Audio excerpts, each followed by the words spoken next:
We begin with Unit 3, Hydrosphere, Chapter number 10, Tides and Ocean Currents.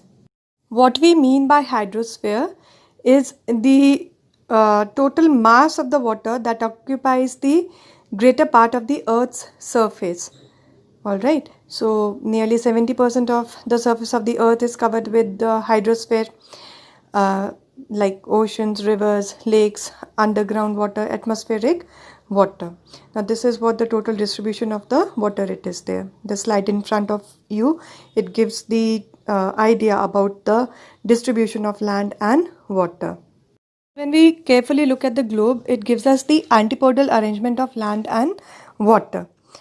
The Earth's ocean, they serve quite a few of the function affecting the weather and the temperature of any of the place. Now the next topic that we'll go through, that is the ocean currents. Now by definition, what is an ocean current? It is defined as the horizontal movement of the water, whether it is the cold or whether it is the hot water. Now two types of the movement that is there, one that is horizontal, that is the ocean current, and the another one that is the vertical movement. Horizontal movement is what is known as the ocean current and vertical is what is known as the tides.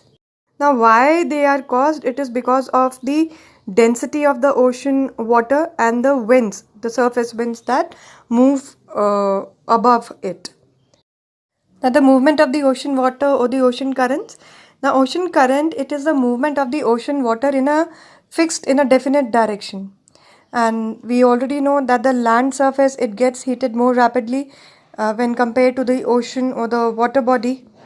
There are variations in the density and the temperature of the oceans.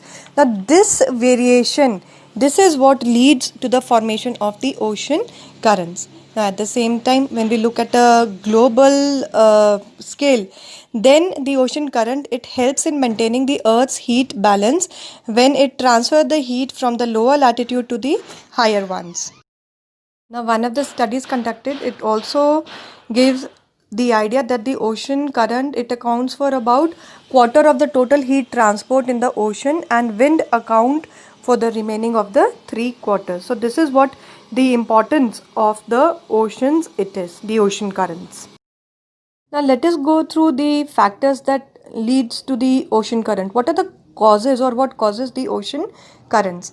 Now planetary winds, variation in the sea water temperature, variation in sea water salinity, rotation of the earth, configuration of the coastline. These are the major factors that affect or that causes the ocean currents.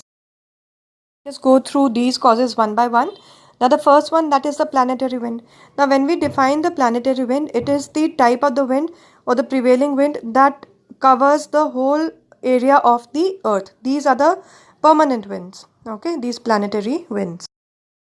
These include the trade winds, the westerlies or the polar winds. Now because of the Coriolis effect, what will happen, that the northern hemisphere current, it will flow to the right of the wind direction, and in the southern hemisphere the current, it will flow to the left. So wherever the continent edges they are coming, the coastline they are coming, a deflection would be caused up to the regular pattern of the water that it is moving in the ocean or in the sea. So whatever the direction of the wind is, an example is the equatorial direction of the ocean current, it would also follow the speed of 40 kilometers per hour, and that is because of the impact of the trade winds that flow in the same latitude. We have the rotation of the earth which generates the Coriolis force. The earth, it rotates on its axis from west to east. This we know.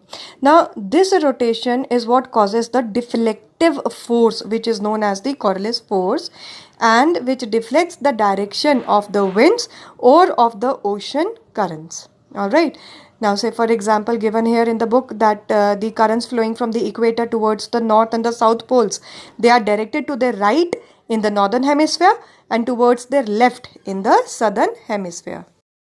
Then we have the variations in the sea water salinity. That is the amount of the mineral content in the ocean or in the sea water. Now this amount also vary from one ocean to the another ocean. Now since all of the oceans they are connected with one another, so the ocean current that is generated from the areas of the low salinity and moves to the area of the high salinity. Alright, so this is what causes the movement of the ocean water, or this is what leads to the generation of the ocean current, the variation in the salinity amount or the content of the minerals present in the ocean waters. Then we have the variation in the seawater temperature. Now there is quite a lot of variation in the horizontal and the vertical distribution of the temperature of the oceans. On a very broad way, in a very broad category, the temperature it will decrease from the equator towards the pole and from the surface water of the ocean when we move towards the bottom of the sea and the ocean. So these are the way that the variations of the sea temperature it takes place. In the equatorial region, the density of the water it decreases due to the high temperature. There is inverse relation between the temperature received and the density of the water. Now it means that higher the temperature, lower the density of the water it will be, and lower the temperature, higher the density of the water it will be. So what would happen?